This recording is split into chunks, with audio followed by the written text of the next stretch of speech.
चलिए, जो भी बच्चे लाइव जुड़े हैं सभी बच्चों को वेरी गुड मॉर्निंग और सीधा क्लास को आगे कंटिन्यू करते हैं। बच्चे मेंसुरेशन पढ़ रहे थे, मेंसुरेशन में भी हम लोग क्या पढ़ रहे थे, 2D 2 डायमेंशंस के फिगर, जिसके लगभग 11 क्वेश्चंस मैंने क्लास में करा दिया था।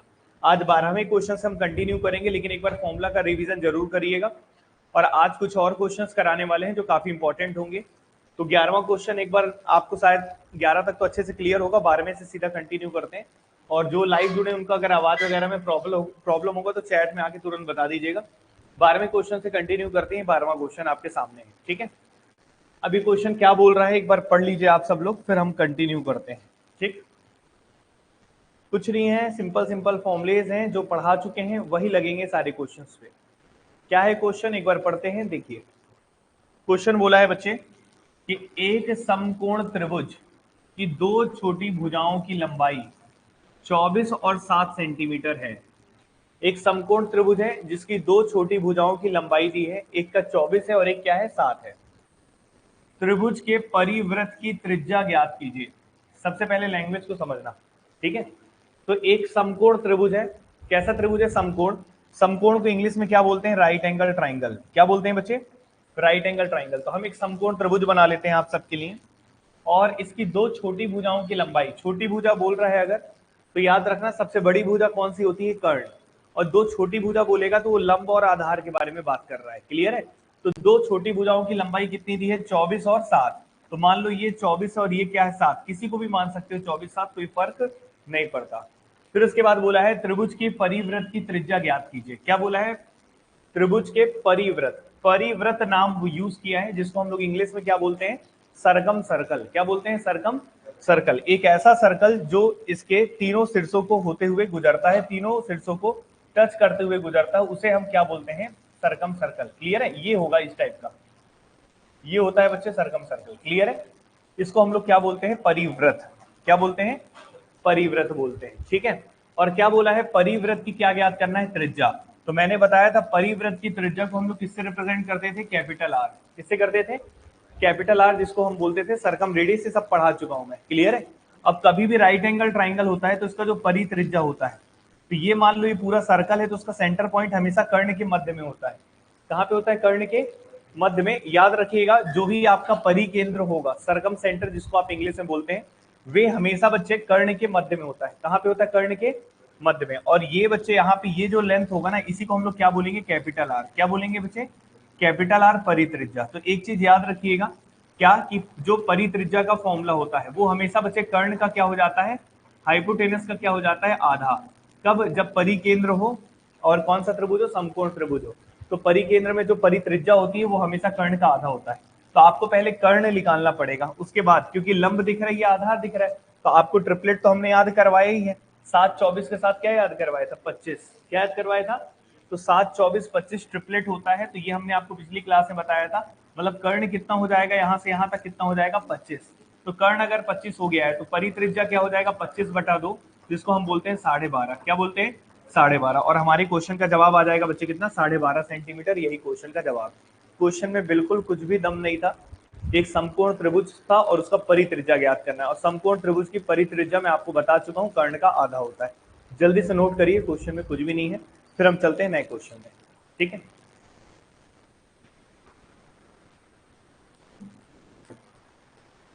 तो ये हो गया 12वां क्वेश्चन, ठीक है। अब 13वें क्वेश्चन में बढ़ेंगे, जल्दी से लिख लीजिए नंबरिंग डाल के क्वेश्चन को। और इतना डायग्राम वायग्राम भी नहीं बनाना है। अगर परित्रिज्या पूछा है समकोण त्रिभुज का तो कर्ण का आधा होगा। ये पेपर में देखते ही हो जाना चाहिए था। कैसे, अगर एग्जाम में बैठते तो ये 7 24 है तो निश्चित तौर पे कर्ण क्या होगा, 25। और 25 का आधा कर दोगे तो परित्रिज्या आ जाएगा, बात खत्म, क्लियर है। डायग्राम वायग्राम नहीं बनाना है, वो डायग्राम सीख रहे हैं इसलिए आप बना रहे हैं, ठीक है ना। चलो, कोई दिक्कत किसी को। चलिए, तो ये हो गया आपका। ये क्वेश्चन भी सबने लिख लिया होगा आई थिंक, जल्दी से लिखो। हो गया सभी का। चलो, तो पूरा डायग्राम एग्जाम में बनाने की आवश्यकता नहीं है इसको, बल्कि अच्छे से थ्योरी के फॉर्म में जहां पे लिखे थे वहां अच्छे से लिख लेना, क्लियर है ना। अब अगला क्वेश्चन बच्चे ये पढ़िएगा, क्वेश्चन नंबर कौन सा है बच्चे, ये 13वां क्वेश्चन। क्या बोल रहा है एक बार पढ़ेंगे। त्रिभुज के भुजाओं की लंबाई 13 सेंटीमीटर, 14 सेंटीमीटर और 15 सेंटीमीटर है, ठीक है। विपरीत भुजा के शीर्ष पर डाले गए लंब की लंबाई ज्ञात करें जिसकी लंबाई 14 सेंटीमीटर। पहले लैंग्वेज समझना है, भाषा समझिए, ठीक है। देखो सबसे पहले क्या बोला है, त्रिभुज की भुजाओं की लंबाई दी है 13, 14 और 15। मतलब कोई ट्राइंगल है, इसकी 3 भुजाएं दे दिया है, 13 सेंटीमीटर, 14 सेंटीमीटर और 15, 13, 14 और 15। उसके बाद बोला क्या है, विपरीत भुजा के शीर्ष पर डाले गए लंब की लंबाई ज्ञात करें, जिसकी लंबाई, ये लंबाई किसकी दिया है पहले ये बताओ, भुजा की किसकी दिया है। पहले भाषा पढ़ा करो, बिना लैंग्वेज पढ़े नहीं होगा, तो लैंग्वेज तो पढ़ना ही पड़ेगा, बहुत आराम से पढ़िएगा। देखिए यहाँ से पढ़िए, यहाँ से यहाँ तक तो कोई दिक्कत नहीं है। ये क्वेश्चन तो समझ में आ ही गया कि एक ट्राइंगल है जिसकी 3 भुजाएं दी है, 13, 14 और 15। तो आपको ज्यादा दिक्कत हो तो मैं एक बना भी देता हूँ। ये एक ट्राइंगल है जिसकी 3 भुजाएं दिया है, 13, 14 और 15। मान लो ये 13 है, ये 14 है और ये कितना है 15। क्लियर है कि नहीं? ठीक है। अब क्या बोला है, विपरीत भुजा के शीर्ष पर डाले गए लंब की लंबाई, तो जो अपोजिट साइड है उस पर डाले गए लंब, जैसे कोई भी, ये हो गया भुजा और इस पे डाले गए लंब, इसका मतलब ये है, तो विपरीत भुजा के डाले गए लंब की लंबाई ज्ञात करें, जिसकी लंबाई कितने सेंटीमीटर है, 14। मतलब जो भुजा 14 सेंटीमीटर है उस पे जो विपरीत शीर्ष से, मतलब उसके अपोजिट, मतलब सामने वाला, तो वहां से जो डाला गया है लंब, उसकी लंबाई ज्ञात करनी है। तो क्वेश्चन ये पूछा है आपसे कि ये जो लंब अगर आप यहाँ पे डालते हैं 14 सेंटीमीटर वाले में, तो ये आपसे हाइट पूछा है कि ये बताइए कितना होगा। क्वेश्चन क्लियर है? ठीक है। लैंग्वेज पढ़िए, 14 सेंटीमीटर के विपरीत सिर से डाले गए लंब की लंबाई ज्ञात कीजिए। तो 14 सेंटीमीटर ये है, तो ये हाइट फाइंड करना है। क्लियर है कि नहीं? समझ में आया? तो अब इसको कैसे करना है तो ध्यान से सुनिएगा। एरिया ऑफ ट्राइंगल निकालने के मैंने बहुत सारे फॉर्मूले पढ़ाए, लेकिन 2 फॉर्मूले यहाँ पे यूज होंगे। एक फॉर्मूला यूज होगा हीरोज फॉर्मूला, कौन सा होगा, और एक होगा direct 1/2 base into height. Clear है? तो आइए एक काम करते हैं, यहाँ पे लिख लेते हैं। सबको याद होगा हीरोज फॉर्मूला में एरिया निकालने के लिए फॉर्मूला क्या होता है, under root of S, S minus A, S minus B और S minus C. Very good, clear है। और एरिया ऑफ ट्राइंगल निकालने का एक और फॉर्मूला होता है 1/2 बेस इंटू हाइट, 1/2 आधार गुणे ऊंचाई। ये याद है क्या? तो हम दोनों का इस्तेमाल करके इस क्वेश्चन को सॉल्व करेंगे। दोनों का इस्तेमाल कैसे करना है, पहले हम हीरोज फॉर्मूला लगाते हैं। तो सबसे पहले हीरोज फॉर्मूला लगाने के लिए आपको किसकी जरूरत होगी, एस की।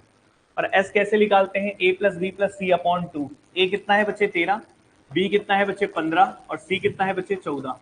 तो बटे में 2 कर दीजिए, तो यहाँ पे एस आ जाएगा। तो ये बताइए 15 और 14 कितना होता है, 29। 29 और 10 39 और 3 हो जाएगा 42, और 42 बटा 2 कितना हो जाएगा 21। तो एस कितना आ जाएगा बच्चे 21। एस कितना आ जाएगा 21। अब आप एरिया ऑफ ट्राइंगल लगाने के लिए फॉर्मूला जब यूज करेंगे, तो फॉर्मूला होता था under root of S, S की जगह कितना रखेंगे 21, हाँ या ना।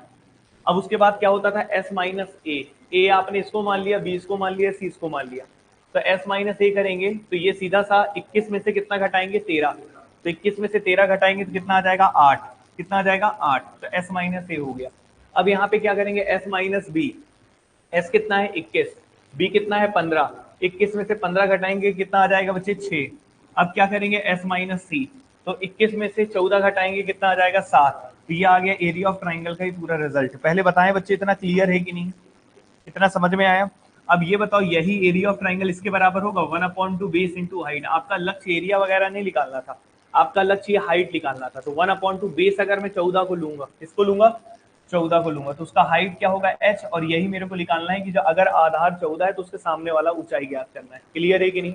और ये 1/2 बेस इंटू हाइट, ये भी एरिया का फॉर्मूला होता है। दोनों साइड से चाहे ये फॉर्मूला लगाओ चाहे ये फॉर्मूला लगाओ, लिख लेगा तो एरिया ही, और एरिया तो सेम होगा। क्लियर है कि नहीं? तो ये ट्राइंगल सेम है, तो बस आप सॉल्व कर लो यहाँ पे और आपका क्वेश्चन आ जाएगा। तो देखिए ध्यान से, 2 कितने जा कट रहा है 7 जा। क्लियर है? अब देखो यहाँ पे 21 का मतलब क्या होता है बच्चे, 7 गुणा 3। क्या होता है 7 गुणा 3। अब ये बताओ यहाँ पे 8 है, 2 7 हो गया, एक बाहर, ठीक है।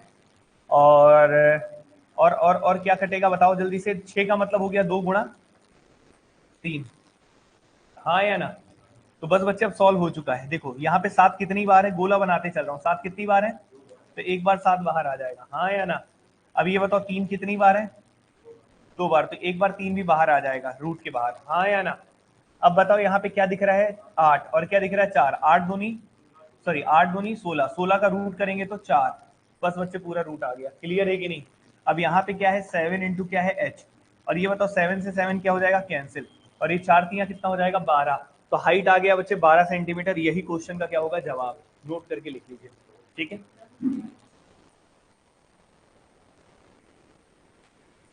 कोई डाउट होगा तो बोलिएगा, काफी अच्छे क्वेश्चन है, इंपॉर्टेंट ही है आपका। ठीक है।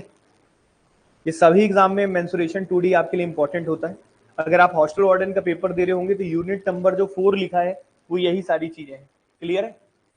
इकाई चौथा। और बाकी अगर आप रेलवे एसएससी रेलवे का भी अभी आप देख रहे होंगे, अभी सीएचएसएल का फॉर्म आया है, फिल कर दीजिएगा सीएचएसएल का, ठीक है।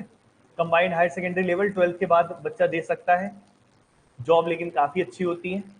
उसके साथ रहते हुए जॉब के साथ करते करते आप प्रिपरेशन बहुत अच्छे से कर सकते हैं और सैलरी वैलरी भी बहुत अच्छी रहती है, उसमें भी आगे बढ़ सकते हैं, ठीक है। उसमें अगर आपके मार्क्स अच्छे रहते हैं तो आपको यहीं रायपुर वगैरह में पोस्टिंग मिल जाती है, रायपुर जबलपुर लोकल में ही आसपास, ठीक है। तो उसका फॉर्म जरूर फिल कर लीजिएगा ssc.nic.in में, ठीक है। एमपीआर रीजन से भरना पड़ेगा। एमपीआर रीजन का मतलब ये है कि मध्य प्रदेश छत्तीसगढ़ का एक ही रीजन है एमपीआर के नाम से, ठीक है। चलिए इसको नोट कर लीजिए जल्दी से, और यही सब आता है, कुछ अलग नहीं है। जो आप पढ़ाई कर रहे हैं ना, सब कुछ यही है, इससे बाहर नहीं। क्लियर है? नोट करिए जल्दी से। कौन सा नंबर हो गया ये आपका? 13वां। और 14 क्वेश्चन में चलेंगे, हूबहू क्वेश्चन ऐसे ही बनते हैं, ठीक है, जैसे क्वेश्चन है।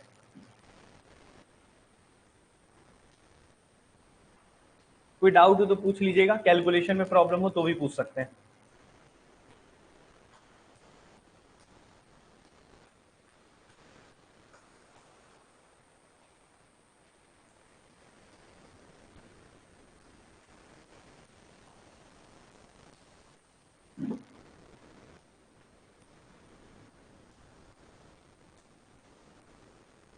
हो गया? सभी को क्लियर है बच्चे? रिपीट करना है क्या? समझ में आया? चलिए नेक्स्ट क्वेश्चन में चलते हैं।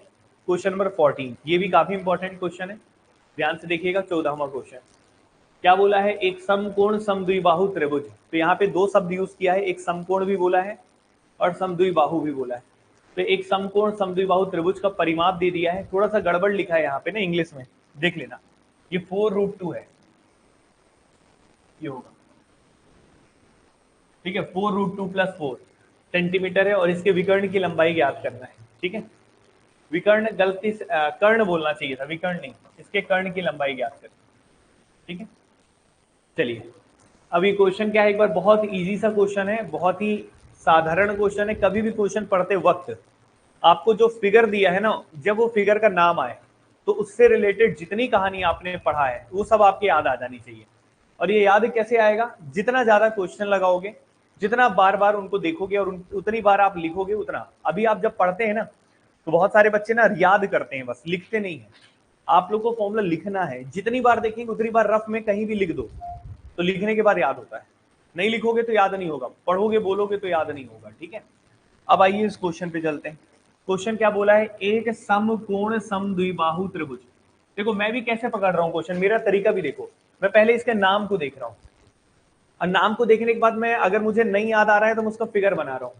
अब मुझे याद आ रहा है तो मैं डायरेक्ट कर दूंगा, लेकिन मैं फिगर इसलिए बता रहा हूँ क्योंकि आप लोग भी अभी शुरुआत करें तो वैसे ही करें। नाम देखिए क्या लिखा है, समकोण समद्विबाहु त्रिभुज। इंग्लिश में जाएंगे तो क्या है? Right angle isosceles triangle. मतलब ये आइसोस्केलस भी है और राइट एंगल भी। तो ऐसा कुछ मैं पढ़ाया हूँ जिसमें समकोण भी हो और समद्विबाहु भी हो? बिल्कुल। तो ऐसा त्रिभुज हम पढ़ चुके हैं। तो हम एक काम करते हैं, समकोण समद्विबाहु त्रिभुज बनाते हैं। इसका मतलब यह है समकोण होना चाहिए, मतलब 90 डिग्री का तो एंगल होना चाहिए, लेकिन समद्विबाहु भी होना चाहिए, दो भुजा बराबर भी होनी चाहिए। हम मान लेते हैं ये भुजा ए है और ये भी भुजा क्या है? ए है, तो दो भुजा बराबर भी हो गई, तो ये समकोण समद्विबाहु कहलाता है। क्लियर है? और मैंने ये भी पढ़ाया था आपको कि ये ए होगा, ये ए होगा, तो ये हमेशा क्या होगा? √2a। याद है कि नहीं? ये मैं वहां पे डेरिवेशन बताया था, बट अभी मैंने बोला था रट लेना इसको। क्लियर है कि नहीं है? तो ये ए तो ये हमेशा क्या होगा? √2a। क्लियर है कि नहीं बच्चे? अब उसके बाद क्या है? अब उसके आगे कहानी पढ़ना। ये तो हो गया बेसिक फंडामेंटल, ये नाम से ही मुझे सारी चीजें क्लियर हो गई, ठीक है। अब क्वेश्चन में क्या बोला है इस बात पे अब हम चलेंगे। तो बोला है इसका परिमाप दिया है बच्चे। क्या दिया है? परिमाप। परिमाप को हम लोग क्या बोलते हैं? पेरीमीटर।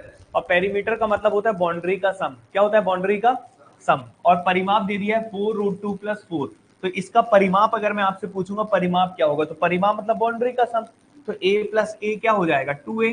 और यहाँ पे बताइए क्या हो जाएगा? √2a अलग से, हाँ या ना? तो a + a √2a, 2a + √2a बराबर ये आपको दे दिया है 4√2 + 4। क्या ये क्लियर है बच्चों? ठीक है। और आपसे एग्जामिनर ने पूछा क्या है? इसके विकर्ण कर्ण की लंबाई ज्ञात कीजिए। कर्ण इसको बोलते हैं कर्ण, और √2a की वैल्यू निकालना है। मतलब आपका लक्ष्य क्या है? √2a का मान निकालना। क्या बच्चे ये बात क्लियर है? अब हम सॉल्व करते हैं। एक बात बताइए आप मुझे कि यहाँ भी 2a है और यहाँ √2 है, क्लियर है कि नहीं? और यहाँ पे तो एक काम करते हैं, यहाँ पे अगर मैं 4 को कॉमन ले लूँ तो बचेगा क्या? √2 + 1, हाँ या ना? 4 दोनों साइड है ना, तो कॉमन ले लिए तो √2 इधर बचा, यहाँ पे कुछ नहीं है तो 1 बचा। जानते हो ना ये बात? ठीक है। अब आप ये बताओ, यहाँ पे अगर आप यहाँ 2a दिख रहा है, यहाँ √2 है, तो अगर आप यहाँ पे √2a कॉमन ले लेते हैं, क्या ले लेते हैं? √2a। तो ये बताओ, a तो बाहर आ गया है, a तो बाहर आ गया। अब 2 का मतलब होता है √2 इंटू √2, हाँ या ना? तो एक √2 बाहर आ गया तो एक √2 अंदर रहेगा ना। अब ये बताओ, √2a बाहर आ चुका है तो क्या बचा है? 1, हाँ या ना? अब √2 + 1 और √2 + 1 क्या हो जाएगा? कैंसिल। अब ये बताइए, √2a इज इक्वल टू कितना दिख रहा है? 4। और यही पूछा था कर्ण की लंबाई √2a का मान, जो कि आंसर आ चुका है, कितना आ गया है? 4। अब बस आप इसे टिक कर देंगे 4, यही होगा क्वेश्चन का जवाब। क्लियर है कि नहीं? समझ में है? नोट करिए जल्दी। अच्छा, मैंने डायरेक्ट भी लिखवाया था, जब ये फॉर्मूला लिखवाया था ना, तो √2a ब्रैकेट के अंदर √2 + 1, याद होगा तो देख लेना, कॉपी में लिखा होगा वहाँ, ठीक है? वहां मैंने डायरेक्ट फॉर्मूला भी लिखवाया था।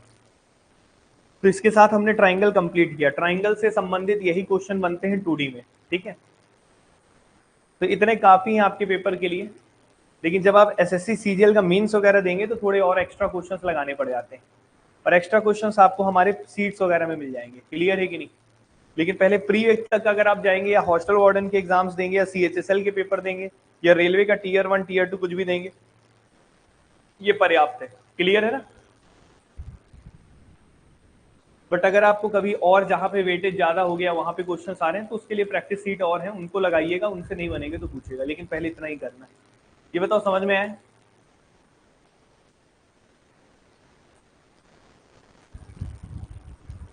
क्लियर हो गया बच्चे? तो ये आपको हमने करा दिया क्वेश्चन नंबर 14 भी। अब आएंगे 15वें में। यहां तक क्लियर है सभी को ना? कोई डाउट है? कुछ रिपीट करना है क्या? जो लाइव जुड़े हैं वो बताएं, उन्हें कोई डाउट हो तो, कोई प्रॉब्लम हो तो बोलिएगा ना। सभी बच्चों को क्लियर है? चलिए, तो जो बच्चे फॉर्मूले नहीं पढ़े तो पुराने वीडियोस को देख के फॉर्मूले देख लीजिएगा, ठीक है? आइए बच्चे 50। अच्छा, एक चीज और मैं बताने वाला हूँ आपको। हॉस्टल वार्डन का हमारा जो टेस्ट सीरीज शुरू होने वाला है, आपका 1 हफ्ते के अंदर शुरू हो जाएगा वो टेस्ट सीरीज। और उसमें हॉस्टल वार्डन के एग्जाम के लिए इसी तरीके से टीचर का भी टेस्ट सीरीज अलग से होगा। पहले हॉस्टल वार्डन का हम 5 पेपर बनवा रहे, फिर टीचर का बनना शुरू हो जाएगा। एक पेपर प्रॉपर बन गया है कंप्लीट हॉस्टल वार्डन का, 100 क्वेश्चन वाला, FLT जिसको बोलते हैं, फुल लेंथ टेस्ट। पहला टेस्ट हमेशा फुल लेंथ टेस्ट हम लोग इसलिए कंडक्ट करेंगे, आप लोग को बता देंगे कब होगा। बन चुका है, ऑनलाइन में बन चुका है। जो बच्चे लाइव जुड़े हैं, जो ऑनलाइन वाले हॉस्टल वार्डन के, वो पहला टेस्ट जाके दे सकते हैं एक बार। वहां क्लिक करिएगा, उसी में आपके कंटेंट में जाइएगा तो लास्ट में दिखेगा फुल लेंथ टेस्ट करके, और वो हॉस्टल वार्डन का टेस्ट 1। पहला टेस्ट हमेशा पूरा लेंथ वाला इसलिए दिया जा रहा है, पूरा लेंथ मतलब जैसा पेपर होगा हूबहू पेपर वैसा इसलिए दिया जा रहा है कि बच्चों को अपना पहले हिम्मत, मतलब अपनी हैसियत पता चले कि हम कितने हैं, हमसे कितना बन रहा है। इसलिए पहला टेस्ट हमेशा फुल लेंथ टेस्ट दिया गया है।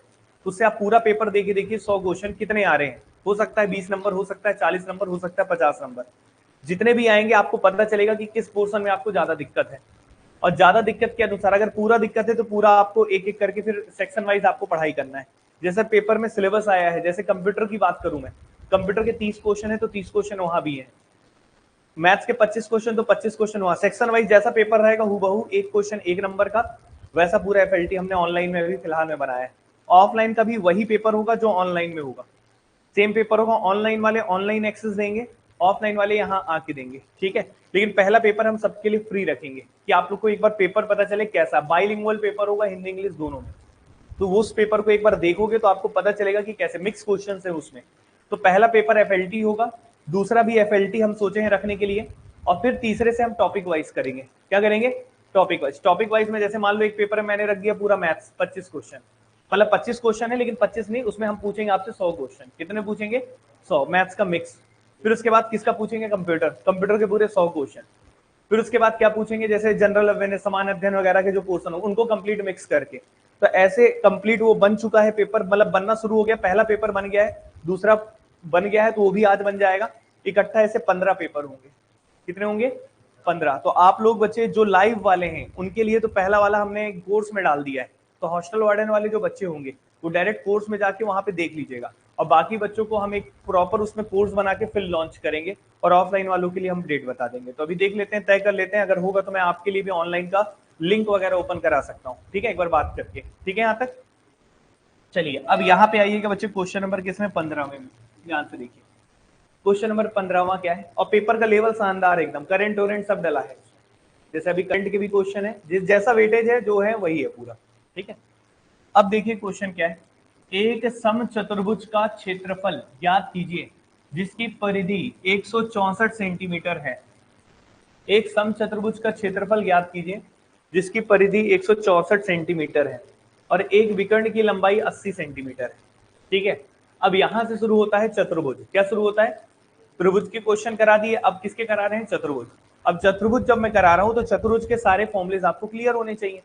अब देखिए फॉर्मूला अगर आपको मैं तो एक बार पढ़ा चुका हूं, बस बीच बीच में साथ में बताते चलूंगा। ठीक है, अब ये कौन सा चतुर्भुज बोला है बताओ? एक समचतुर्भुज। कौन सा बोला है? समचतुर्भुज को इंग्लिश में क्या बोलते हैं? रोम्बस। क्या बोलते हैं? रोम्बस। और रोम्बस की खास बात क्या होती है बच्चे? एक ऐसा चतुर्भुज, पहले इसके बारे में जान लो थोड़ा सा। ठीक है, तो रोम्बस हम बना देते हैं इधर।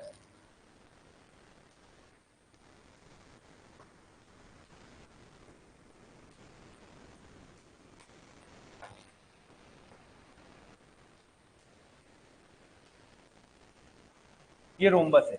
रोम्बस की खास बात यह है कि इसकी सभी भुजाएं क्या होती हैं? बराबर। सभी भुजाएं क्या होती हैं? तो समचतुर्भुज की खास बात यह है कि जितनी चारों भुजाएं हैं, चारों की चारों क्या होंगी? बराबर। क्लियर है कि नहीं? दूसरी बातचीत ये होती है, इसके बारे में थोड़ा बता रहे हैं कि यहाँ पे इसके क्या जोड़ दें, अगर हम विकर्ण, क्या जोड़ दें? इसको विकर्ण बोलते हैं, डायगोनल, ये सब पढ़ा चुके हैं। ठीक है, क्लियर है। और विकर्ण हमेशा बच्चे कितने डिग्री में काटता है ये भी बता चुका हूँ, 90 डिग्री। कितने डिग्री? 90। क्लियर है। और उसकी एक खास बात और होती है, जैसे अगर मैं बात करूं यहाँ पे, ये जो क्षेत्रफल दिख रहा है ये एक त्रिभुज जैसा दिख रहा है कि नहीं? अच्छा कौन सा त्रिभुज है, कौन बताएगा? समकोण त्रिभुज। कौन सा त्रिभुज है? अच्छा 90 डिग्री के सामने वाला क्या होगा? कर्ण। तो ये ए जो भुजा दिख रही है ना, ये कर्ण है। क्या है? कर्ण। किसका? इस समकोण त्रिभुज का। हाँ या ना? 90 डिग्री के सामने वाली भुजा हमेशा कर्ण होती है। क्लियर है। तो ये एक समकोण त्रिभुज है, तो इसका अगर आपने एरिया निकाल लिया तो सेम टू सेम इसका एरिया होगा, सेम टू सेम इसका एरिया होगा, सेम टू सेम इसका एरिया होगा। मतलब 4 त्रिभुज है। कितने त्रिभुज है? और हर एक त्रिभुज का एरिया क्या है? बराबर। हर एक त्रिभुज का एरिया क्या है? ये किसकी प्रॉपर्टी होती है? समबाहु, समकोण, सॉरी किसकी? समचतुर्भुज की। किसकी होती है? तो यहाँ पे अगर एक त्रिभुज का तुमने क्षेत्रफल ज्ञात कर लिया तो इंटू 4 कर दोगे तो पूरे रोम्बस का क्षेत्रफल आ जाएगा। क्लियर है कि नहीं? तो आपका लक्ष्य क्या रहेगा? एक त्रिभुज का एरिया निकालना, तो और 4 गुना कर दोगे तो पूरे रोम्बस का एरिया आ जाएगा। एक तरीका ये होता है करने का। समझ में आ रहा है? ठीक है, और इसके लिए कुछ फॉर्मुले हैं वो लिखवा दे रहा हूं मैं, जो लिखवा चुका हूं, एक बार बता बस दे रहा हूं। तो एरिया बराबर मैंने फॉर्मुला पढ़ाया था 1/2 d1 इंटू d2। एक रास्ता क्या है कि इस त्रिभुज का क्षेत्रफल निकालो, 4 गुना कर दो तो रोम्बस का एरिया आ जाएगा बिना फॉर्मुले के। और दूसरा तरीका है 1/2 d1 इंटू d2। क्लियर है कि नहीं? तो d1 क्या है? d1 विकर्ण है, और d2 भी क्या है? विकर्ण। विकर्ण मतलब क्या होता है? डायगोनल। इनको हम डायगोनल बोलते हैं। ये डायगोनल है, ये diagonal, d1 into d2। Clear है कि नहीं? और उसी प्रकार से एक और फॉर्मूला होता है भुजा निकालने का। क्या निकालने का? भुजा। भुजा मतलब क्या हो गया? Side A. 1/2 under root of d1 square, वहां पे नहीं लिखवाया था ये वाला, d1 square plus d2 square, इसको लिख लेना, लेकिन इसकी जरूरत नहीं। मैंने बोला था ना, रोम्बस जैसे चतुर्भुज आएगा कोई सूत्र नहीं लगाना है, कोई सूत्र नहीं लगाना है। जितने कॉम्प्लिकेटेड फॉर्मूले दिखेंगे नहीं लगाना है, बस लिखवा रहे हैं एक बार। क्लियर है कि नहीं? तो याद रखना कि ये भुजा का फॉर्मूला, मतलब ये ए निकालना होगा तो 1/2 under root of d1 square plus dt square, ये फॉर्मूला होता है। ये फॉर्मूला भी ट्रिपलेट टुपलेट से ही आया, पाइथागोरस थ्योरम से ही आया। लेकिन आपको ये याद इसलिए रखना है क्योंकि कई बार पेपर में फॉर्मूला सीधा सीधा पूछ लेता है। क्या पूछ लेता है? कौन पूछेगा? क्या कि एक समचतुर्भुज है जिसकी भुजा a सेंटीमीटर है और उसके विकर्ण दिया है d1 और d2, तो बताइए a बराबर क्या होगा? तो आपको क्या टिक करना होगा? 1/2 under root of d1 square plus d2। तो वहां थोड़ी सॉल्व करने बैठोगे, सॉल्व किया जा सकता है लेकिन हमारा समय बर्बाद होगा, इसलिए समय को बचाने के लिए हमें याद भी होना चाहिए। क्लियर है कि नहीं? समझ में आया?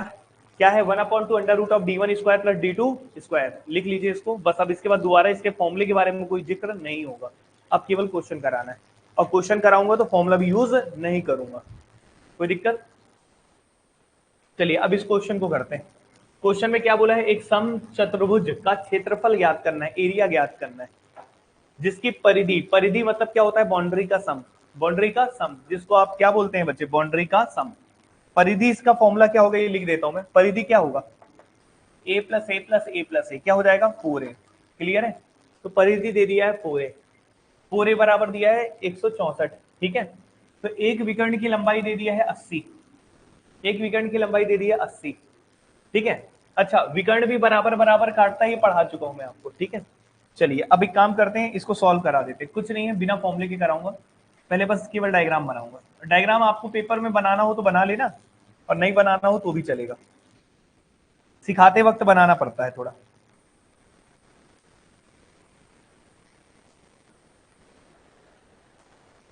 ये बच्चे हमने बना दिया, क्लियर है कि नहीं। ठीक है, अब ध्यान से सुनिएगा। अब आप ये बताइए, एक समचतुर्भुज का क्षेत्रफल आपको ज्ञात करना है, इसका क्या निकालना है, एरिया। क्या निकालना है, एरिया। ठीक है। और इसका परिधि दिया है 164 सेंटीमीटर। परिधि मतलब जानते हो ना, बाउंड्री का सम। तो परिधि दे दिया है 164, मतलब 4a इज इक्वल टू कितना दे दिया है, 164। हाँ या ना। परिधि मतलब a plus a plus a plus a, क्या होगा 4a, 4a बराबर 164 है। तो a बराबर क्या होगा बताओ, 4 4 जा 16, 4 1 जा 4, कितना हो जाएगा 41। मतलब ये भुजा आ गई है 41। हाँ या ना। जब मुझे रोम्बस का एरिया निकालना होगा तो पहले मैं त्रिभुज का एरिया निकालूंगा। किसका निकालूंगा, और एक त्रिभुज का एरिया निकाल लूंगा तो फिर उसका कितने गुना कर दूंगा, 4 गुना, तो मेरा डायरेक्ट आ जाएगा। क्लियर है कि नहीं, समझ में आ रहा है क्या बोल रहा हूँ। तो ये बताइए कितना हो गया, 41। कितना हो गया, 41। अब आप ये बताइए, इसका एक विकर्ण दिया है कितना, 80। कोई भी एक विकर्ण ले लो, तो ये 80 है, तो ये बताओ ये कितना होगा, 40, और ये भी कितना होगा 40। क्या ये बच्चे दिख रहा है, अरे कितने डिग्री का एंगल है बताइए, और ये कितना है बताइए 40, और ये कितना है 41, तो ये कितना होगा कौन बताएगा। बहुत बढ़िया बच्चे, कितना होगा 9। जो पढ़ते हैं ना उनके साथ पढ़ाने में बहुत मजा आता है। ये कितना होगा 9, कितना होगा 9। ये 40 है, ये 41 है, तो ये क्या होगा 9। 9 40 41 का ट्रिपलेट याद करवाया हूं मैं, भूल गए। 3 4 5 12 7 24 8 15 9 40, ऐसे याद करवाए थे कि नहीं, याद है सभी को। तो 9 40 41 क्यों लग गया यहाँ पे, क्योंकि कर्ण यहाँ पे क्या दिख रहा है 41, क्या दिख रहा है, और ये वाला कितना दिख रहा है 40, तो ये जरूर क्या होगा 9। क्या होगा, हाँ या ना। तो ये 9 हो गया, तो 9 40 41। तो इस बताओ, अब इसका एरिया निकाल सकते हो कि नहीं। अब इसका एरिया कैसे निकालोगे इस ट्राइंगल का, इस ट्राइंगल का एरिया निकालने के लिए पहले एरिया अगर निकालते तो 1/2 बेस इंटू हाइट। ये बताओ, बेस इसको ले लेते हैं, हाइट इसको ले लेते हैं। इसको तो नहीं ले सकते क्योंकि ये क्या है, कर्ण है, क्या है। बाकी किसी को भी बेस और किसी को भी हाइट ले सकते हो। तो 9 गुणा क्या हो जाएगा 40। ये किसका एरिया आ गया, त्रिभुज का। किसका एरिया आ गया, लेकिन ऐसे कितने त्रिभुज हैं, तो यहाँ पे गुणा किससे करना पड़ेगा, 4। हाँ या ना। बस सॉल्व कर दो, 2 20 जा, और ये 4 दूनी 8, 8 9 72, और 72 के साथ एक जीरो फ्री, और 720 सेंटीमीटर स्क्वायर एरिया आ गया। क्लियर है, बताइए बच्चे। ट्रिपलेट का यूसेज समझ में आया। तो रोम्बस के सारे क्वेश्चन में ट्रिपलेट लगेगा, मैक्सिमम में लगता है, 99% क्वेश्चन में लगता है। क्लियर है कि नहीं। तो इसको आराम से लिख लीजिए, पहले इसको लिखिए। और एक और तरीके से निकाल सकते थे एरिया, 1/2 d1 इंटू d2, उससे भी निकाल सकते थे। आपको d1 दे दिया था 80, d2 निकालना था। तो ये 9 है, तो 9 9 क्या हो जाएगा, क्या 18, 9 9 18, तो d2 हो जाएगा 18, 1/2 18 गुणे 80। क्लियर है ना, लिख लीजिए।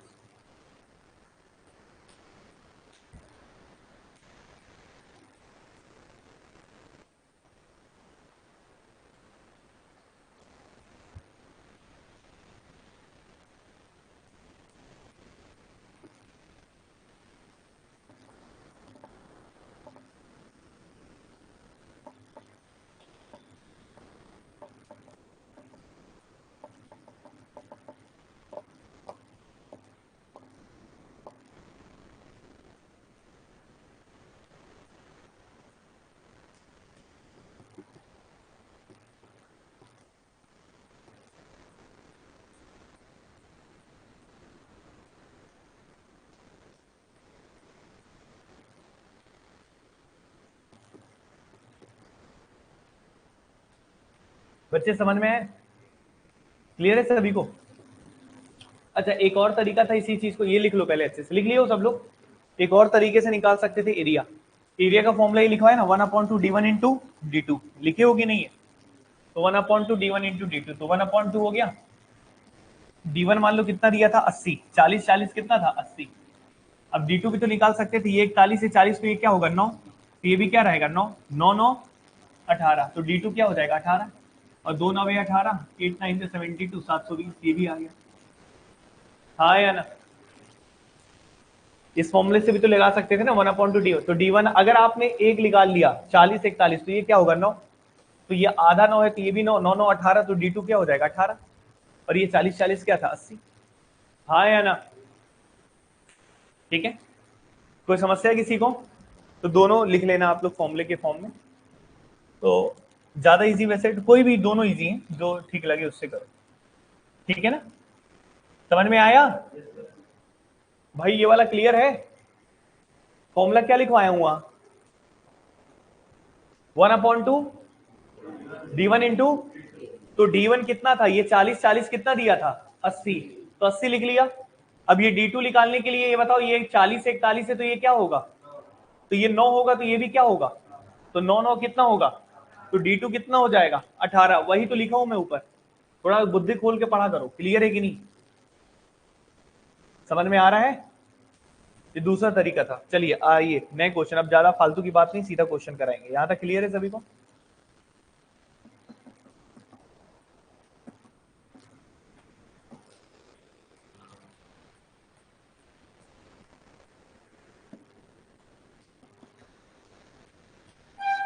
फॉर्मूला कम से अब नहीं यूज करेंगे ना, ये सब नहीं यूज करना, डायरेक्ट उड़ाओ। ट्राइंगल 4 गुना बस, क्योंकि 10 चीज याद रखोगे दिक्कत होगा। अगला क्वेश्चन, हाँ पता सब कुछ होना चाहिए लेकिन, ठीक है।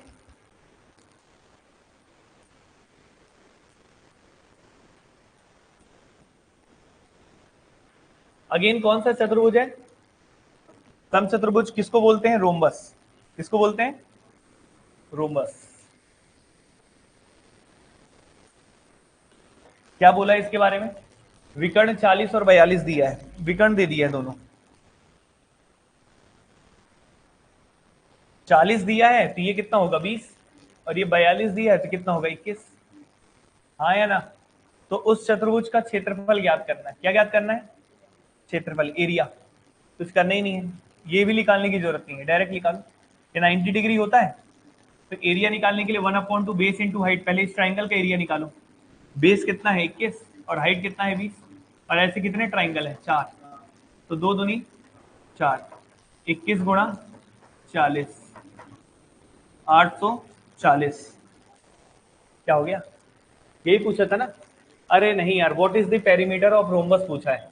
समचतुर्भुज का क्षेत्रफल अगर पूछेगा तो यही आएगा, लेकिन क्षेत्रफल नहीं पूछा है। क्या पूछा है? परिमाप। यहां लिख लीजिए, क्या लिखिएगा? परिमाप। अरे यार हटा दो इसको पूरा, सही कर लो इसको। एक काम कर लो, यहाँ पे पेरीमीटर ऑफ रोम्बस है ना, तो यहाँ पे क्षेत्रफल हटा के क्या लिख लीजिए? परिमाप। परिमाप ज्ञात कीजिए, सही कर लेना। क्लियर है ना? तो परिमाप निकालने में कोई एरिया तो निकाल लोगे ना? कुछ नहीं है, ये तो और इजी हो गया। परिमाप पूछा है बच्चे, बाउंड्री का सम। ये बताओ कितना कितना दिया है? एक विकर्ण 40 है, तो ये 40 से मान लो तो ये कितना होगा 20, और ये 42 है तो उसका आधा कितना होगा 21, और 20 21 के बाद ये क्या होता है 90 डिग्री। तो ट्रिपलेट याद कराए 20 21 29, याद कराए हैं 20 21 29, तो एक भुजा क्या हो गई 29, और ऐसे चारों भुजा क्या होती हैं बराबर।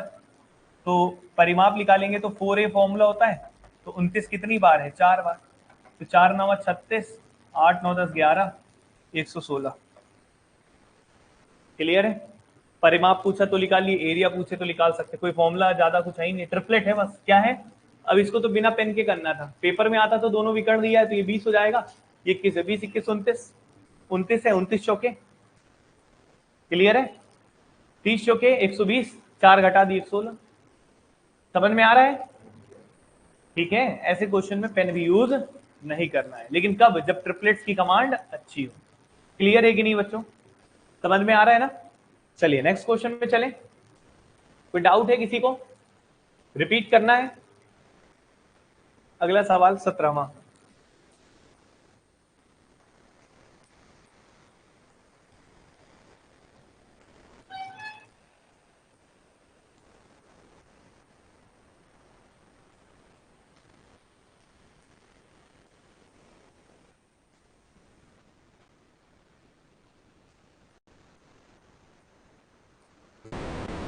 पानी का बोतल।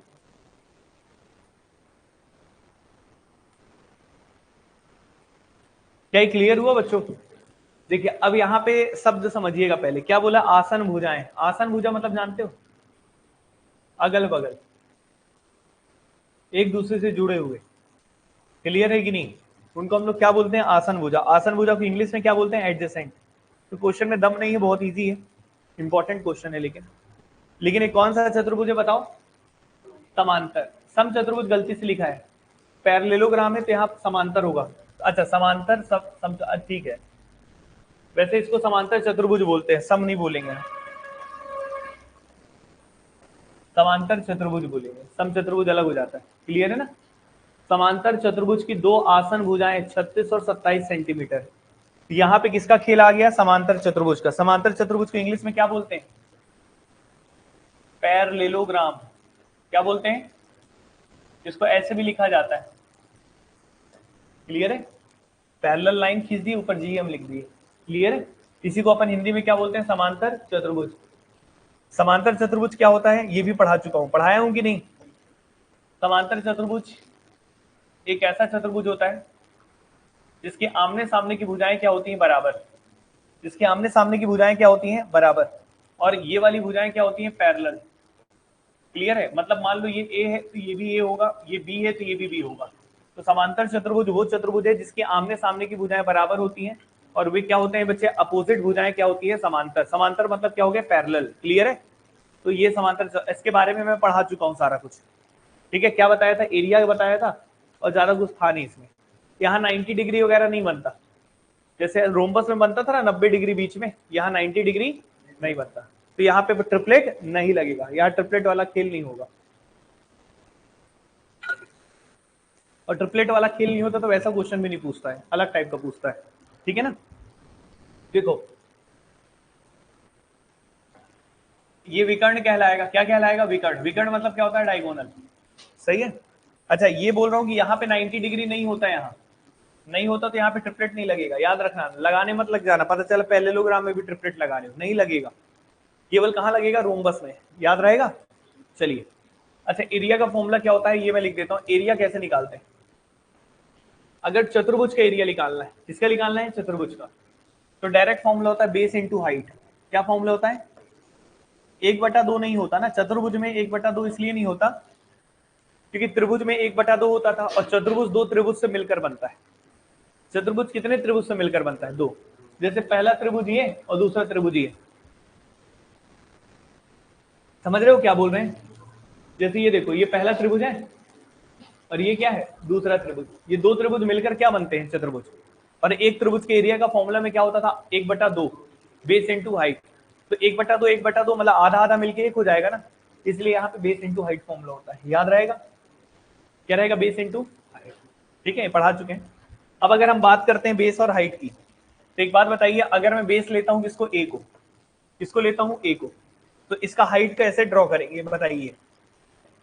अगर बेस ए को ले रहा हूं तो इसका हाइट ऐसे आएगा, ये इसका हाइट होगा।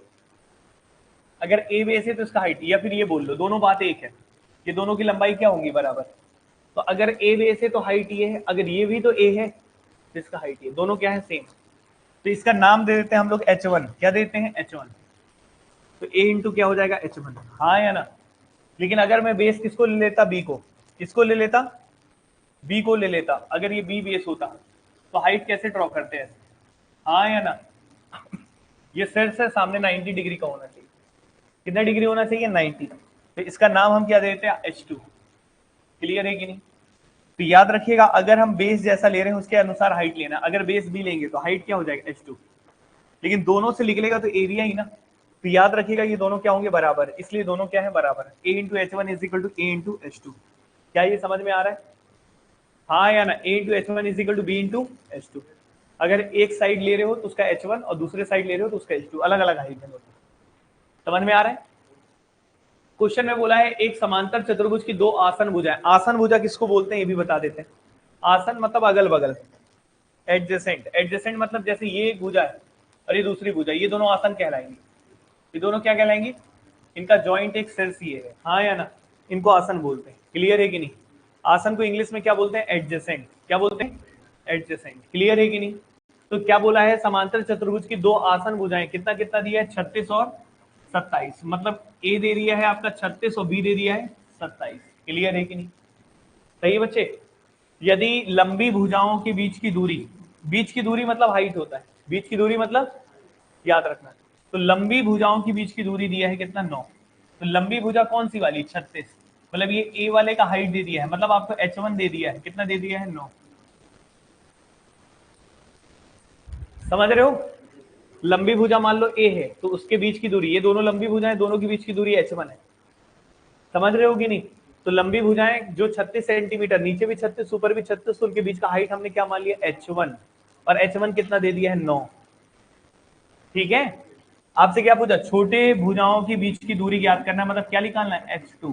क्या निकालना है, अभी अभी पढ़ाए थे, क्या पढ़ाए थे, AH1 is equal to BH2। ए कितना है आपका 36 और H1 कितना है 9, बी कितना है 27 और H2 क्या है निकालना है। समझ में आ रहा है? सॉल्व कर दो, 9 तिया 27, 3 12 जा 36, H2 कितना आ जाएगा 12। तो H2 आ गया बच्चे 12। बताइए क्लियर है कि नहीं? समझ में आए? देखिए एक बार,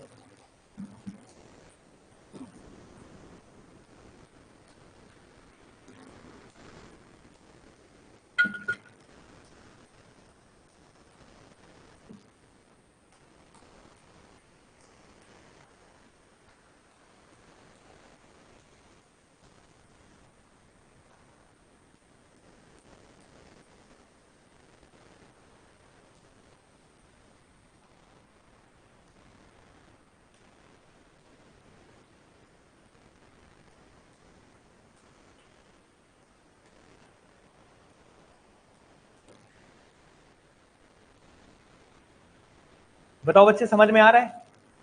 अच्छे से लिख लेना पैरेललोग्राम की में, ये वाला फिगर बना के। ठीक है, कोई दिक्कत है? समझ में आया? देख लो एक बार, रिपीट करना है तो बोलना। ये H1 H2 क्लियर है कि नहीं है बताओ, समझ में आए? H1 क्या है, यहां देखो, हाइट मतलब क्या है, दोनों के बीच की दूरी। बीच की दूरी को ही हम हाइट बोलते हैं, याद रखना। ठीक है ना? जैसे मैं पूछूंगा मेरे और आपके बीच की दूरी कितनी है, तो आप सीधा सीधा नहीं नापोगे, पहले हम लोग का एकदम 90 डिग्री के एंगल में कितनी दूरी है। क्लियर है? तो यहाँ पे बोला है कि जो बड़ी भुजा है, बड़ी भुजा कौन है 36, उनके बीच की दूरी, मतलब ये बड़ी भुजा मान लेते हैं एक हो, तो इनके बीच की दूरी मतलब H1 दे दिया है। क्लियर है? और छोटी भुजा के बीच की दूरी पूछा है, मतलब B का H2 पूछा है। तो AH1 is equal to BH2 होता है। तो A की जगह 36, H1 की जगह 9 और B की जगह 27, H2 निकालना है। कोई डाउट है? क्लियर है ना? अगला क्वेश्चन ध्यान से देखिए,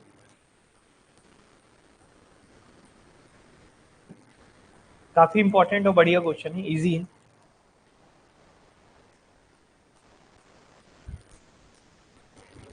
दो वर्गों का क्षेत्रफल, वर्ग के बारे में, वर्ग मतलब स्क्वायर, स्क्वायर मतलब सभी भुजाएं बराबर, ये भी पढ़ा चुके हैं।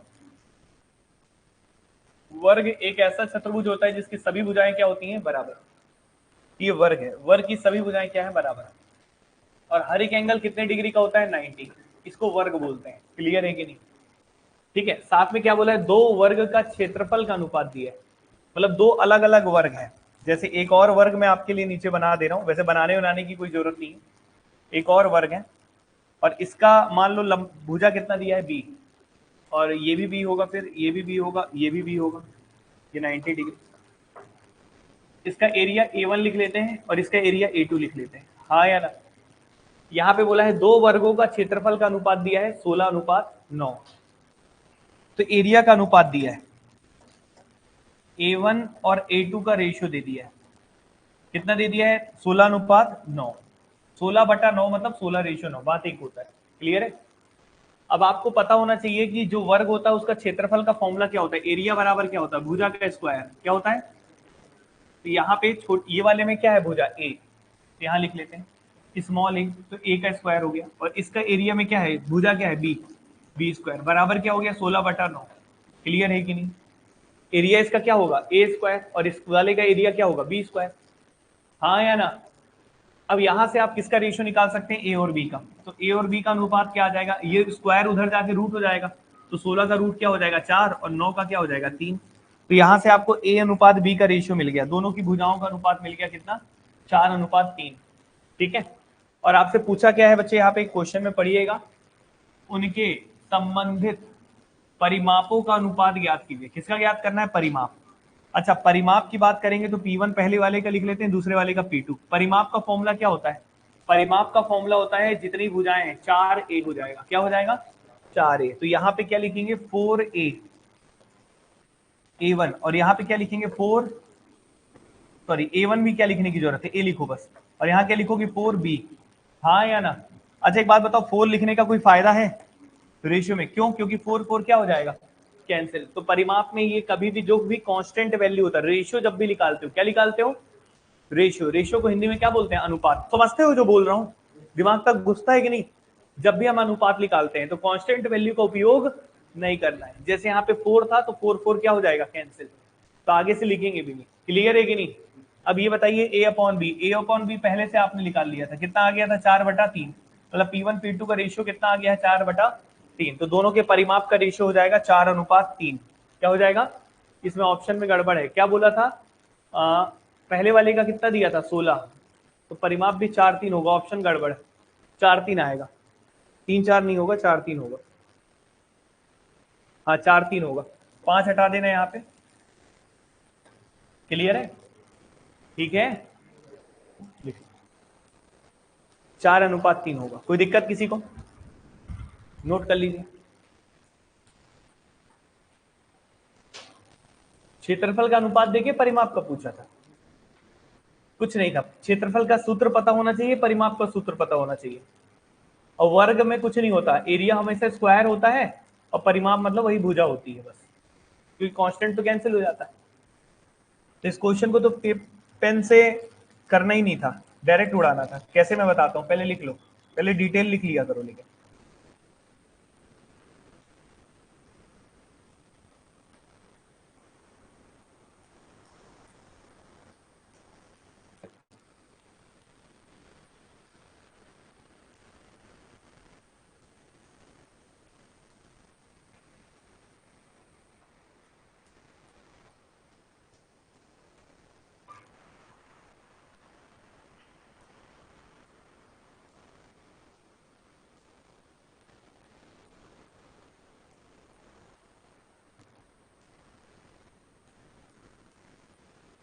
समझ में आया बच्चों, कोई समस्या, कोई दिक्कत, लिख लो अच्छे से, लिख लिया सबने। अब मेरी बात सुनिए, पेपर में जब यही क्वेश्चन आएगा, कभी भी याद रखना, एरिया का जो रेशियो होता है वो हमेशा स्क्वायर होता है। क्या होता है, और अगर परिमाप की बात करें या साइड की बात करें भुजा की, ये हमेशा क्या होता है, x/y। ठीक है। अब देखो, the area of two square in the ratio 16:9, क्षेत्रफल का अनुपात दिया है 16:9, तो ये एक तरह से x square ratio y square दिया है, तो एक्स वाई का रेशियो क्या हो जाएगा, 16 का रूट 4 और 9 का 3। हाँ या ना। किसका अनुपात पूछा, परिमाप। परिमाप का अनुपात x/y होता है, तो ये 4:3 ही आंसर आएगा। क्लियर है कि नहीं, समझ में आ रहा है। ऐसे करना होता है पेपर में, लिखना उखना नहीं है फॉर्मूला, हमेशा रट लो। बल्कि क्षेत्रफल अगर स्क्वायर है तो परिमाप सीधा सीधा होगा, स्क्वायर नहीं होगा। अगर क्षेत्र भुजा का अनुपात, लिख देता हूं तुम्हारे लिए, एकदम क्रांतिकारी नहीं बनना है। पहले बताओ समझ में आ रहा है क्या बोल रहा हूं, ठीक है। देखिए ध्यान से लिख देता हूं, यहां पे लिख देता हूं साइड का अनुपात, भुजा का अनुपात अगर x/y है, तो परिमाप का भी अनुपात क्या होगा, x/y। और एरिया का अनुपात क्या होगा, x² रेशियो। सही है, यही बता रहा हूं मेरे भाई। और जब वॉल्यूम आ जाएगा तो क्यूब हो जाएगा, वॉल्यूम होगा तो क्या हो जाएगा, क्यूब। वो कब पढ़ाऊंगा, 3D में। किसमें पढ़ाऊंगा, 3D में, अभी नहीं, अभी लिख लो।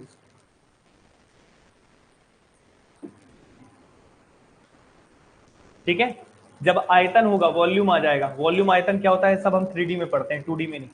तो वहां पे क्यूब हो जाता है, x³ और y³।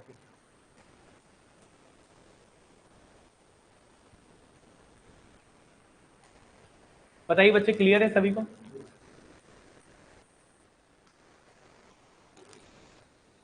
अगला क्वेश्चन नंबर 19।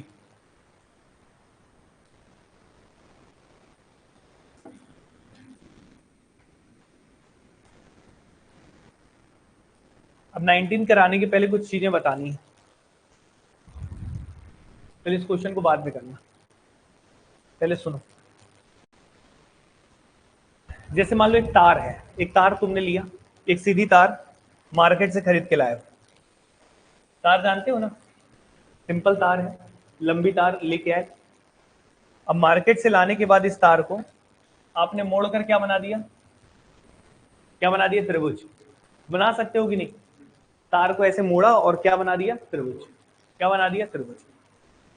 फिर इसी तार को, सेम तार को उठाकर आपने क्या बना दिया, मोड़कर क्या बना दिया, वर्ग, चतुर्भुज बना दिया। क्या बना दिया, यहाँ त्रिभुज बनाया और यहाँ क्या बना दिया, चतुर्भुज, क्वाड्रिलेटरल बना दिया। क्लियर है। फिर उसके बाद इसी तार को उठा के आपने क्या बना दिया, सर्कल। क्या बना दिया, सर्कल। हाँ या ना, समझ में आया क्या बोला। मार्केट से एक तार लेके आए, तार को मोड़कर पहले क्या बनाए, त्रिभुज, फिर सीधा कर दिए, और फिर क्या बनाए, वर्ग, फिर सीधा कर दिए, फिर क्या बना दिए, वृत्त। सही है कि नहीं। तार एक ही यूज कर रहे हैं कि अलग अलग यूज कर रहे हैं, तार सेम है। तो तार सेम है तो क्या चीज सेम है यहाँ पे, तो याद रखना तीनों आकृतियों का क्या सेम है, परिमाप। क्या सेम है, क्योंकि इसी तार को मोड़ के बनाया जा रहा है ना, बाउंड्री इसी से ना बनाया जा रहा है। एक तरह से हम बाउंड्री ही तो बना रहे हैं। क्लियर है कि नहीं। इसका बाउंड्री कैसा है, त्रिभुज, इसका बाउंड्री कैसा है, वर्ग, और इसका बाउंड्री कैसा है, सर्कुलर। लेकिन ये बाउंड्री बन किससे रही है, तार से। तो बाउंड्री तो तीनों की लंबाई सेम होगी ना, तो बाउंड्री की लंबाई सेम होगी तो हम यहाँ पे लिख सकते हैं इनका पेरीमीटर का, पेरीमीटर क्या है यहाँ पे, समान है। पेरीमीटर को हिंदी में क्या बोलते हैं, परिमाप। एक ही वायर से बना रहे हैं तो यहाँ पे परिमाप तीनों का क्या है, सेम। क्या इस बात से सहमत है आप लोग, हाँ या ना। जब एक ही वायर से मोड़कर बनाएंगे तो हमेशा क्या चीज सेम होता है, पेरीमीटर। क्या सेम होता है, परिमाप इनका सेम होगा। याद रहेगा, ठीक है। अच्छा, इसका परिमाप का फॉर्मूला क्या है, कौन बताएगा।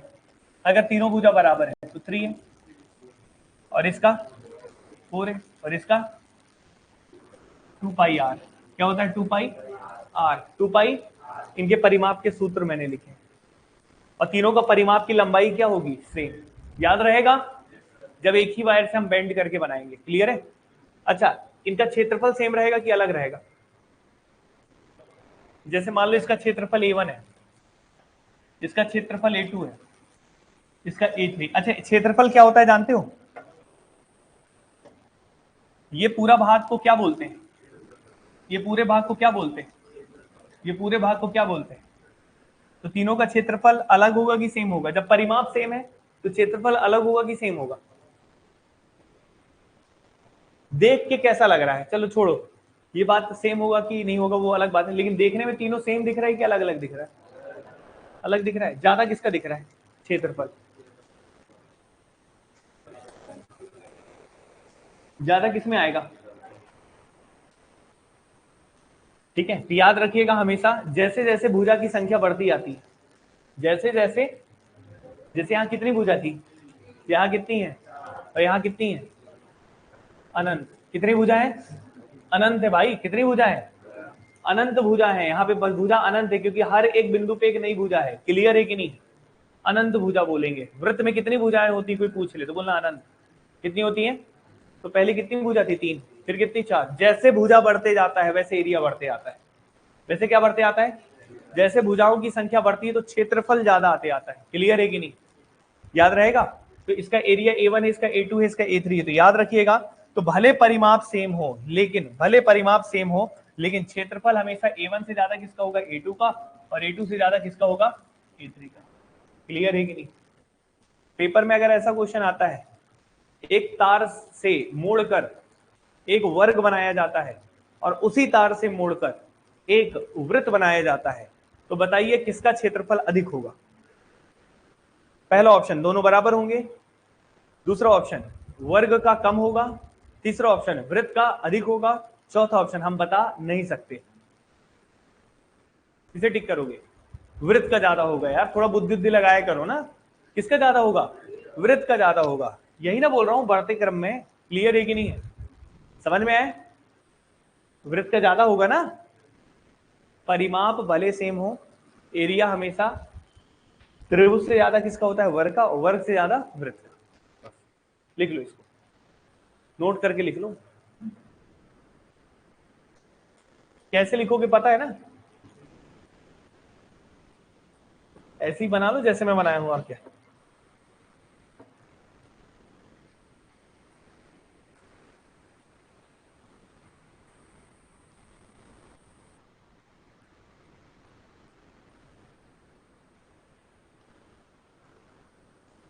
परिमाप भले बराबर हो, क्षेत्रफल बराबर नहीं होता।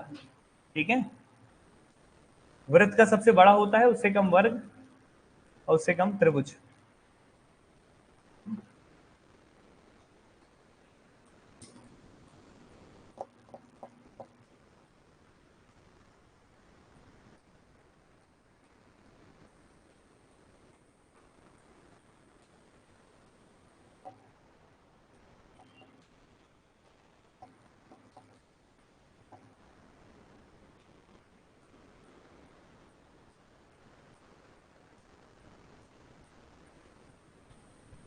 सभी को क्लियर हुआ बच्चों? कोई डाउट है?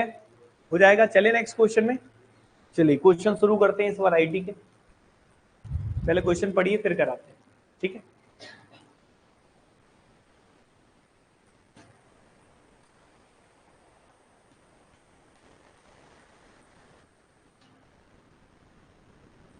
आराम से पढ़ो। पिछला लिख लिए थे?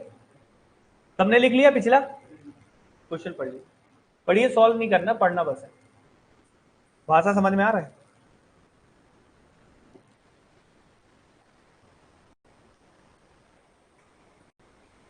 देखो लैंग्वेज पढ़ते हैं, आराम से करेंगे। पहला क्वेश्चन है, वैरायटी थोड़ा सा चेंज है, वायर वाले क्वेश्चन है, बेंड करने वाले। क्या बोला है? जब एक तार को मोड़कर एक वर्ग बनाया जाता है। एक तार को मोड़कर तुमने क्या बनाया? वर्ग बनाया। ठीक है, एक तार को मोड़कर तुमने क्या बनाया बच्चे? वर्ग। तो वर्ग का क्षेत्रफल दे दिया है, कितना दिया है? 484। तो इस वर्ग का एरिया दे दिया 484। ठीक है, ठीक। और उसी तार को, सेम तार, तार सेम की बात करें तो परिमाप की भी बात कर रहे हैं, मतलब परिमाप सेम। तो वर्ग का परिमाप का फॉर्मूला क्या होता है? 4a। क्या होता है? ये याद होना चाहिए कि नहीं होना चाहिए? ठीक। तो वर्ग का क्षेत्रफल का फॉर्मूला है 484, मतलब क्षेत्रफल क्या है वो तो दिया हुआ है 484, और परिमाप का फॉर्मूला होता है 4a। क्लियर है? अब उसी वायर को, उसी तार को हम मोड़कर क्या बना रहे हैं? हम वृत्त। अब इसी वायर को मोड़कर हम क्या बनाते हैं बच्चे? वृत्त। ठीक है, वृत्त की तरह मोड़ दिया जाए तो उसका क्या निकालना है? क्षेत्रफल। अब इसका एरिया निकालना है। अच्छा, इसका बाउंड्री का सम, परिमाप जिसको सरकमफ्रेंस बोलते हैं, परिधि, उसका फॉर्मूला क्या होता है? 2 पाई। क्या होता है? 2 पाई आर। यही होता है, हाँ या ना? सबको क्लियर है? अच्छा एक बार बताओ, इसका परिमाप और इसकी परिधि दोनों क्या होंगी? बराबर हो। दोनों क्या होंगे? बराबर हो। ठीक है, और इसका एरिया दिया है और इसका एरिया निकालना है। तो एक बार बताओ, वर्ग का एरिया का फॉर्मूला क्या होता है? Side square. और साइड स्क्वायर बराबर कितना दिया है? 484। तो ए बराबर क्या हो जाएगा? Root of 484। और 484 किसका रूट होता है? ये सब मैं पढ़ाऊंगा, टेंशन नहीं लेना है आपको ना। ये स्क्वायर रूट और क्यूब रूट निकालना, ये सब चीजें आप पढ़ते हैं स्टार्टिंग में, अभी पढ़ाएंगे, अभी जो चैप्टर रोटेशन अभी शुरू होगा तो। ठीक है, स्क्वायर रूट और क्यूब रूट दोनों पढ़ोगे तो क्लियर है ना। लेकिन अभी याद कर लो कि किसका होता है। तो देखो किसका होता है? 22 का। किसका होता है? 22 का। याद रखना 22 का स्क्वायर 484, जैसे 20 का स्क्वायर क्या होता है? 400। 21 का स्क्वायर 441, वैसे 22 का स्क्वायर क्या होता है? 484। अभी के लिए याद कर लेना। ठीक है, अभी के लिए इतना काम चलाओ, बाकी सब निकालना भी सिखाएंगे, लेकिन 25 तक याद होना चाहिए हर बच्चे को। कितने तक याद होना चाहिए? 25 तक। तो ए का वैल्यू आ गया। ए मतलब इसकी बाउंड्री का, मतलब इसकी लंबाई, मतलब भुजा की लंबाई आ गया। अब भुजा की लंबाई आ गया, इसका परिमाप क्या होगा बताओ? 4a। क्या होगा? 4a। तो 4 इंटू कितना हो जाएगा? 22। ये परिमाप। और ये जो परिमाप है किसके बराबर है? इसके परिधि के बराबर, हाँ या ना? तो हम क्या करेंगे 4 × 22 जो है परिमाप, वो किसके बराबर होगा, इस वृत्त के परिधि के बराबर। क्यों होगा बता चुका हूं कि भूल गए हो, याद है? तो किसके बराबर होगा बच्चे, 2 पाई r के बराबर, हाँ या ना? अब आपको पता है पाई का मान, अगर आपको नहीं पता तो अभी लिख लेना, कितना होता है 22/7, 3.14 भी बोलते हैं, लेकिन कभी भी मेंसुरेशन की क्वेश्चन करेंगे तो हम ज्यादातर इसी का यूज करेंगे, ठीक है? ये एग्जैक्ट मान नहीं है, लगभग मान है। क्लियर है? 22/7। बस यहाँ सॉल्व कर लो, 4 है, यहाँ पे 22 है, यहाँ पे 2 है, पाई का मान हो गया 22/7, और यहाँ से r निकाल लो, r निकाल लो। 22 से 22 क्या हो गया, कैंसिल, 2 एकम 2, 2 दूनी 4, और 7 दूनी क्या हो जाएगा 14, तो r इज इक्वल टू कितना आ गया 14। तो यहाँ से त्रिज्या निकल गया बच्चे, कितना आ गया 14। पहले बताएं इतना क्लियर है? तो रेडियस आ गया बच्चे कितना, 14। अब रेडियस आ गया है, रेडियस निकल गया है, रेडियस कितना आ गया है 14। आपको निकालना क्या है, एरिया। क्या निकालना है? और एरिया वृत्त का फॉर्मूला क्या होता है, पाई आर स्क्वायर। क्या होता है, पाई आर स्क्वायर। पाई का मतलब हो गया 22/7, रेडियस आपने निकाल लिया, कितना निकाला है 14, तो 14 इंटू क्या हो जाएगा 14, तो ये 7 दूनी 14 हो जाएगा, और ये 22 इंटू कितना हो जाएगा बच्चे, 14 दूनी 28। ठीक है, तो आप इसका गुणा कर लीजिए। देखिए पूरा गुणा करने की जरूरत नहीं, 8 दूनी 16, इकाई इकाई को करिए बस। इकाई में क्या दिख रहा है यहाँ, और यहाँ पे इकाई में क्या दिख रहा है 2, तो 8 दूनी क्या होगा 16 का 6, मतलब इकाई में क्या आएगा 6। तो उस आंसर को टिक करिए जहां पे इकाई में 6 दिख रहा है, 6 दिख रहा है यहाँ, यहाँ नहीं दिख रहा है, यहाँ नहीं दिख रहा। कौन सा ऑप्शन होगा, बी ऑप्शन। क्लियर है कि नहीं? पूरा गुणा भी कर सकते हैं, क्लियर है ना? पूरा गुणा करना वैदिक में सिखाया जाता है, और इवनिंग में क्लासेस चल रही हैं, लगातार तो नहीं चल रही हैं, लेकिन 3 क्लासेस हो गई हैं वैदिक की। उनका वीडियो भी आप लोग देख सकते हैं, उसका वीडियो मैं हमेशा के लिए ओपन करा दूंगा, कुछ दिनों के लिए, तो कुछ दिनों के लिए, हमेशा के लिए नहीं। तो उनको आप अगर नहीं आ पाते हैं तो उस वक्त देख सकते हैं। 3 क्लासेस हुई हैं, ठीक है ना? यहां तक क्लियर है सभी को? नोट कर लीजिए इसको। पूरा गुणा करेंगे तो आ जाएगा 616। फिर से रिपीट कर देंगे एक बार, दिक्कत होगा तो पहले पढ़ लीजिए एक बार।